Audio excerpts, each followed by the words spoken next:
देखिए, national interest तो ये भी है कि बेरोजगारी का दर जो है वो कम हो, रोजगार बढ़े। नेशनल इंटरेस्ट तो ये भी है कि जो महंगाई बढ़ रही है और लोगों की कमर तोड़ रही है वो कम हो। नेशनल इंटरेस्ट तो ये भी है कि मणिपुर में लोग जल रहे हैं, मर रहे हैं, लेकिन देश के प्रधानमंत्री को बैंकॉक जाना याद है, मणिपुर जाना याद नहीं है। मुझे लगता है महिलाओं का जो अपमान हो रहा है, जो देश का अपमान हो रहा है इंटरनेशनल लेवल पर हमारे स्टूडेंट्स का वीजा रिजेक्ट हो रहा है, जो ऑलरेडी सिलेक्टेड फॉर्म्स थे उनको भी पढ़ाई से रोका जा रहा है। मुझे लगता है ये नेशनल इंटरेस्ट है। इस समय वो देश की चिंता है, वन नेशन वन इलेक्शन नहीं। आप अनुराग ठाकुर जी से जाकर बेरोजगारी पर सवाल पूछिएगा तो आपको दरकिनार करके आगे चले जाएंगे। मैम, उन्होंने तो वक्फ बोर्ड के बारे में भी कहा कि इसमें जो हमने संशोधन किया है वो मुसलमानों की फलाह बहबूद के लिए है। अच्छा, कैसे? मैं जानना चाहती हूँ।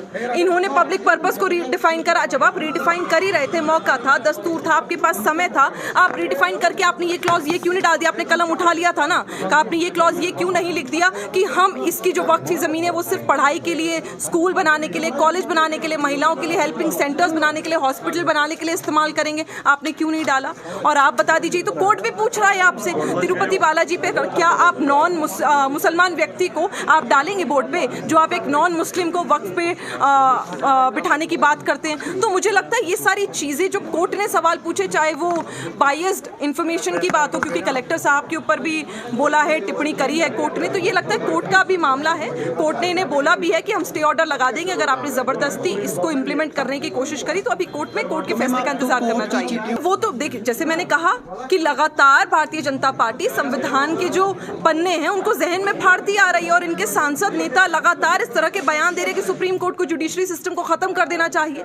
ये इस लायक हैं जो देश चला सकते हैं क्या? इनकी ये जो बयान आ रहे हैं ये देश चला सकते हैं? ये सुप्रीम कोर्ट को खत्म करने की बात करते हैं। आज आप इनसे सवाल जाकर पूछिए ना कि कैसे सुप्रीम कोर्ट, उस सुप्रीम कोर्ट पर लांछन आज ही उठा रहे और बाइस कह रहे जिस सुप्रीम कोर्ट ने राम मंदिर बना दिया तब तो बड़ा छाती पीट कर आप आ रहे थे और वाह बटोर रहे थे, लेकिन आज जब वक्फ के लिए आज पूरा विपक्ष एकजुट होकर खड़ा है मुसलमान कौम के साथ, तो आपको वो भी चुभ रहा है। तो इस तरह की बयानबाजी करना, इधर उधर से सवाल जवाब करना, मुझे लगता है कि अभी हमें कोर्ट के फैसले का इंतजार करना चाहिए और पूरे कौम को और देश को सर्वोच्च न्यायालय पर पूरा भरोसा हम इंतजार। तो क्या आप बिल्कुल माफी मांगनी चाहिए, निष्कासित करना चाहिए भारतीय जनता पार्टी को ऐसे सांसदों को जो इनकी टीम में बैठकर, इनके पार्लियामेंट में बैठकर, इनके सदन में बैठकर और इनकी ऑर्गेनाइजेशन में बैठकर सुप्रीम कोर्ट पे इतनी अशोभनीय टिप्पणी कर रहे हैं, सीजीआई पर इतनी अशोभनीय टिप्पणी कर रहे हैं और व्यक्तिगत बयान करके आप जेपी नड्डा जी ऐसे पलड़ा झाड़ लेंगे, नहीं होने देंगे हम। तो पार्टी हाईकमान को भी उसका संज्ञान लेना चाहिए। बिल्कुल, आपको इंटरनल कमेटी बिठानी चाहिए थी। अब तक हमारे कहने से बिठाइएगा तो हमें ही सरकार में बिठा दीजिए, हम सरकार चला लेंगे। आपका क्या होने का फायदा है?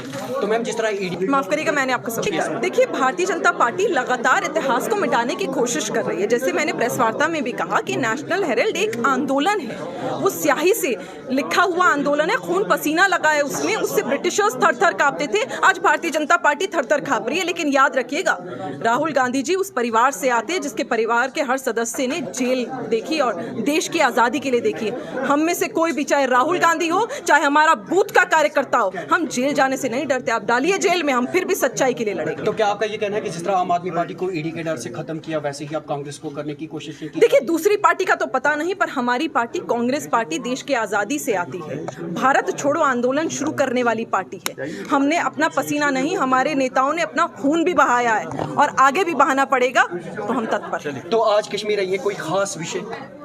ये प्रेस वार्ता करने आए थे और आप सब भाई बंधुओं से मिलने आए थे। बहुत एशियन किड्स बड़ी ब्राह्मणा आपके बच्चों के लिए है एक परफेक्ट चॉइस, क्योंकि यहाँ आपके बच्चों को मिलेगी सेफ्टी के साथ साथ क्वालिटी एजुकेशन। यहाँ आपके बच्चों को मिलेगा एजुकेशन के साथ साथ टॉयज के साथ खेलने का मौका, यानी फुल मस्ती और पढ़ाई भी। साथ ही आपके बच्चे को दिया जाएगा बड़ी LED स्क्रीन के साथ एक्टिविटीज़ करने का मौका, क्योंकि एशियन किड्स स्कूल में बच्चे नहीं होते हैं बोर। यहाँ आपके बच्चों को करवाई जाएगी इंडोर स्विमिंग पूल में बोटिंग, जबकि एयर कंडीशनर क्लासरूम में बच्चों का मन रहेगा बिल्कुल फ्रेश और तनाव मुक्त। पढ़ाई के साथ साथ बच्चों को खेल गतिविधियों में भी एशियन किड्स करता है शामिल, ताकि बच्चे हर क्षेत्र के लिए रहे तैयार। यहाँ हम मात्र आपके बच्चों को एजुकेशन ही नहीं देते, बल्कि उनके हुनर को भी पहचान देते हैं। रंगारंग कार्यक्रम और बड़ा इंडोर ऑडिटोरियम जहां होती रहती हैं कई प्रकार की एक्टिविटीज़। हम आपके बच्चों को एक सोल्जर की तरह भविष्य की चुनौतियों के लिए करते हैं तैयार, जबकि हर क्षेत्र से आपके बच्चों को स्कूल तक लाने के लिए हमारे पास है बेहतरीन ट्रांसपोर्ट फैसिलिटीज़। और आपके बच्चे की सुरक्षा को देखते हुए पूरे स्कूल परिसर को CCTV सर्विलांस से किया गया है लैस, ताकि आप पूरी तरह से तनाव मुक्त होकर बच्चों को शिक्षा लेने दें। तो फिर किस बात की है देर, आज ही एशियन किड्स में विजिट करें, क्योंकि हमारे यहाँ एडमिशन ओपन हो चुके हैं और लिमिटेड सीट्स ही अवेलेबल है। हमारा पता है Asian kids near Bharati public school, Bari Brahmana. Mobile number 7006135171 9149725087। मैं managing director Asian kids fresher बच्चों के पेरेंट्स से खास तौर पर अपील करना चाहूँगा कि वो अपने बच्चों की एडमिशन कराने से पहले एक बार एशियन किड्स जरूर विजिट करें, आपको अच्छा लगेगा। थैंक यू, धन्यवाद। जम्मू कश्मीर की खबरों के लिए जुड़े रहिए GK अपडेट के साथ।